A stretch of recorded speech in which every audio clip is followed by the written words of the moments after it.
Huyu mwana anaitwa Daniel na huyu ni mpenzi wake anaitwa Ella.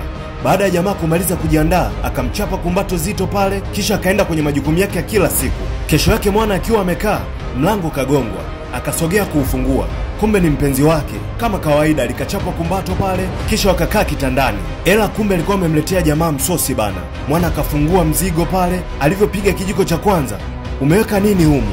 Basi mwana akaendelea kuchapa msosi pale na milishano kadha wa kadha. Mida fulani tunamuona Ella akiwa amekaa kwenye biashara. Akatokea mteja. Unauzaje hivi? Hii shilingi 500, hii shilingi 1000 na hii shilingi 1500. Okay, naomba hizi 2 na hii 1. Basi jamaa akachukua vitu vyake akalipia na pesa. Kaka, umezidisha pesa, usijali, hiyo utatumia tu. Basi jamaa akaaga kisha akapita hivi. Wakiwa wamekaa geto na jamaa, Ella alikuwa na huzuni sana. Jamaa akawa anamuuliza shida ni nini? Ella akamwambia kodi ya nyumba imekaribia kuisha na pesa nilionayo haitoshi kabisa na sijui nitatoa wapi iliyobaki. Jamaa akamwambia usijali, kuna kazi nimefanya sehemu na nitalipwa pesa wiki ijayo. Nikilipwa tutalimaliza hili jambo. Basi bibie baada ya kusikia msaada akaachia kumbato kama kawaida. Kesho mapema tunamwona Daniel akiwa dukani akimwambia huyu mheshimiwa hapa, nahitaji msaada wako. Nahitaji naira 30,000. Kabla ya mwisho wa mwezi nitakurudishia. Unataka ya nini? Hii pesa inanisaidia kwenye biashara yangu. Haujui uchumi ni mgumu? Najua ni pesa ya biashara na ninajua uchumi ni mgumu na kuahidi nitarudisha. Sawa, lakini siwezi kukupa hiyo yote. Sasa unanipa kiasi gani? Nakupa naira 20,000, lakini hakikisha unarudisha. Mheshimiwa akainuka kaingia dukani, akachukua maokoto akamkabidhi jamaa. Jamaa akasepa huko anahesabu bana. Moja kwa moja paka nyumbani kwa kina Ella. Akamkabidhi zile pesa mama yake Ella. Maza akashukuru sana pale, akamwambia kusema ukweli, yani ni kama Mungu amekutuma kuja kuisaidia familia yetu. Mungu akubariki sana. Kesho Ella na mama yake wakiwa wamekaa gengeni, yule jamaa akatokea. Huyu mwana yeye anaitwa Stanley. Ella akainuka kwenda kumhudumia. Ella akamwambia karibu, leo niko na mama. Oh, za mchana mama. Nilikuja jana lakini sikukukuta. Oh, nadhani nilikuwa nimetoka. Basi baada ya mazungumzo na mama, jamaa akarudi kwa Ella. Wewe ni mzuri sana. Asante. Oh, unaweza kuniita Stanley. Vipi, naweza kuja kukuchukua siku nyingine tukatembee? Natamani tuwe marafiki. Hapana, haiwezekani. Ella akaona anachanganywa tu. Akampa jamaa mzigo wake. Jamaa akatoa pesa kulipa pia.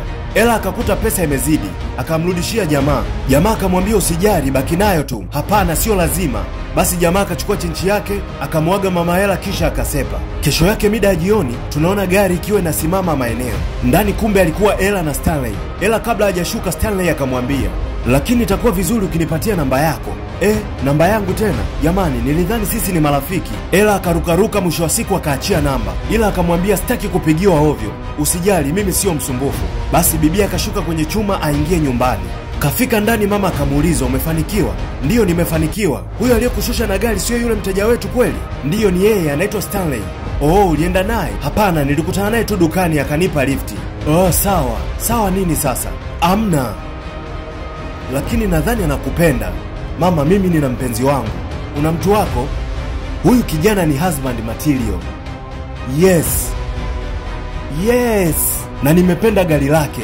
Ella akaona mama kaanza kumletea kizungumkuti hapa, akasepa zake. Kesho tena Maza akamuuliza Ella, unamuonaje Stanley? Kwa sababu ana muonekano mzuri, yuko vizuri tu na anakupenda. Mama, maneno yote haya ya nini? Umesahau mimi nina mpenzi wangu. Ninajua unampenda Daniel, lakini hana maisha yule. Maza aliendelea kumshawishi Ella kuwa na Stanley kama vile kalipwa yani. Mwisho wa siku Ella akaamua asepe tu. Maza ni kama anamchanganya yani. Sasa kesho yake mama Ella alidondoka kule gengeni, akamleta hospitali. Kwa hiyo hapa anaambiwa na daktari kuwa mama yake anatakiwa kufanyiwa operation na gharama zote za matibabu ni naira 270,000.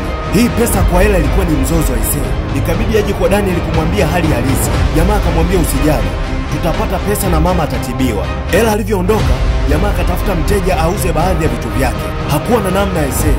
Aliuza kwa bei ya hasara ili kusaidia ukweni bana. Baada ya kuuza, jamaa akaja moja kwa moja mpaka hospitalini, akamsalimia Maza na kuwapa naira 70,000. Baada ya siku kadhaa walitoka hospitalini wakarudi nyumbani. Kumbe Ella alimpigia simu Stanley baada ya kuona mambo ni magumu. Jamaa baada ya kuwafikisha nyumbani akawapa kiasi kidogo cha pesa, akamwaga Maza kisha akasepa. Kesho asubuhi Daniel naye akaja. Alivyokaa akamsalimia bi mkubwa. Bi mkubwa kimya tu. Ella akasema anaendelea vizuri. Daniel akachukua zawadi akampatia Maza. Maza akanuna vibaya. Maza akafungua mzigo akautazama, alafu akamwambia, kwa hiyo hiki ndiyo kitu ambacho umeona cha kumletea mama mkwe wako ambaye ni mgonjwa? kwa sababu umetoa ka 70,000 basi unadhani nitakupongeza? Maza kwanza akarudisha bidhaa yake. Mama, samahani, sikufanikiwa kupata pesa yote, lakini nilijitahidi kadri ya uwezo wangu, maana kazi yangu hainilipi pesa nyingi. Maneno ya Maza yaliendelea kuwa machungu. Jamaa ikabidi inuke aondoke tu. Ela akamfuata huko nje. Maza alivyoona wametoka wote, akajivuta, akachukua kale ka mzigo, akakatazama, alafu akaanza kukatikisa kama anachanganya dawa ya mtoto. Akaifungua, akapiga pafu moja. Is good oh. Bi mkubwa jao sana huyu. Ela alivyorudi ndani, Maza akawa anampanga kwamba akubali tu kuwa na Stanley. Wakati maongezi yanaendelea, mara Stanley akaingia, akamsalimia bi mkubwa kisha akakaa. Mbona unalia? Kuna tatizo gani? Hapana. Niko sawa tu. Ela, niko kwa ajili yako. Chochote utakachotaka, wewe niambie tu. Maza huko kachia tabasamu. Labda unaweza kumpeleka out, akapata upepo fulani hivi. Labda na vinywaji kadhaa. Mama mshamponaku huyu. Upande wa pili huku, tunaona gari imekuja ikapaki hapa. Akashuka huyu mwanadada anaitwa Maya.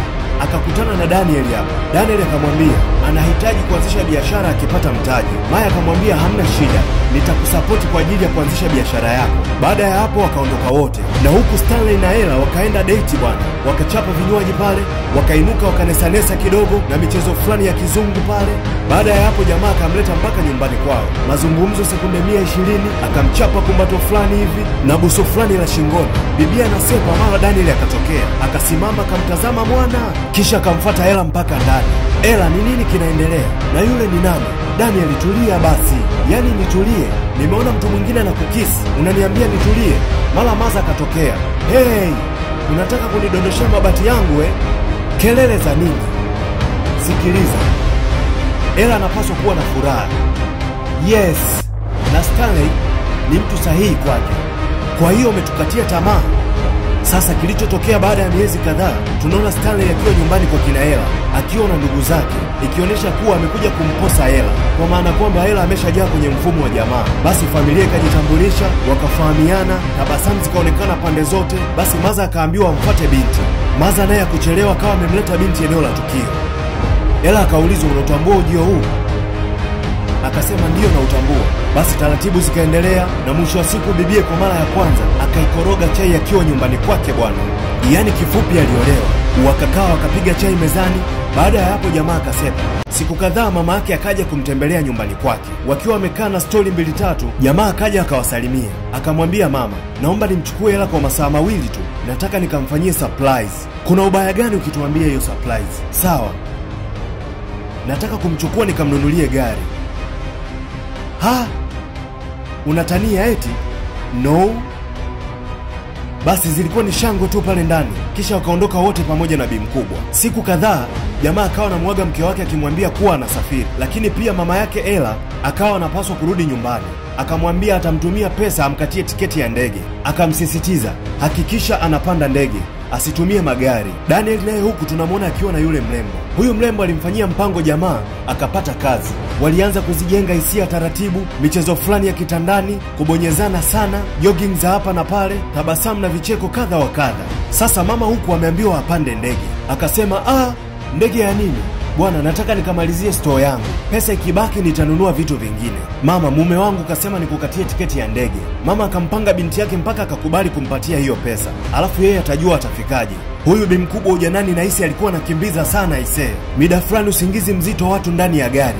Bi mkubwa kumbe na yeye tayari kashapanda mkoko kurudi nyumbani. Wametembea kidogo, mara wakapigwa vice kwa mbele. Wakashushwa kwenye gari. Abiria wote wakalazwa chini. Simu pamoja na maokoto vikakusanywa. Maza ile kuinua uso hivi, akamuona mkwewe Stanley.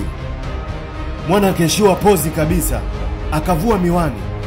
Mama, unafanya nini hapa? Si nilimwambia Ella kukatia tiketi ya ndege? Aisee, unamfahamu huyu mwanamke? Mlambe shaba chap. Maza akalambwa shaba nzito kama 2 hivi. Masela wakaingia kwenye chuma wakasepa. Ella akapigiwa simu kupewa taarifa za mama yake. Ikabidi akimbie hospitali chap. Uzuri akakuta Maza hajauawa, alipata majeraha tu. Maza akamwambia ukweli kuwa mume wake ni jambazi, na yeye ndiye aliyenipiga mimi risasi. Dokta naye akawa na yake ya kuzungumza. Akamwambia Ella, jeraha alilolipata mama yako mguuni haliwezi kupona. Ni lazima akatwe mguu tu. Mama alilia vibaya mno, kilio zaidi ya msiba. huku akiwa anajilaumu kwamba haya yote ameyasababisha mwenyewe tu. Daniel naye huku akahamia kwenye nyumba mpya akiwa na mpenzi wake pamoja na rafiki yake. Stanley na yeye akanaswa na maaskari. Maza naye mguu ukawa umeshakatwa. Yalikuwa ni majonzi tu eneo la tukio. Nyumbani kwa Daniel mlango ukagongwa. Alivyofungua kumbe ni Ella. Akamkaribisha ndani. Ella alikuja kuomba msamaha kwa jamaa. Jamaa akamwambia haya yameshapita, mimi nimeshakusamehe. Lakini Ella akamwambia yote yaliyotokea mpaka mama yake kukatwa mguu. Daniel akampa pole sana na kumwambia atakuja kumuona. Ella alimwambia jamaa kuwa bado anamhitaji sana kwenye maisha yake, yaani kifupi bado anampenda. Jamaa kabla hajajibu mara mpenzi wake Maya akatokea. Babe, oh samahani, sikujua kama kuna mgeni hapa. Daniel akamwambia njoo kae hapa mpenzi. Akamtambulisha, huyu anaitwa Ella. Akamwambia pia Ella, huyu ni mchumba wangu. Ella aliyapata maumivu makali sana, ikabidi aage tu aondoke. Na huu ndo ukawa mwisho wa huu mzigo. Embu niambie hapo chini kwenye comment section, umepata funzo gani kupitia movie hii? Ulikuwa na mimi Mr. Poza, mzee wa mipozo. Ili kuendelea kupata simulizi hizi, usiache kusubscribe na kuturn on notification bell. Have a good day.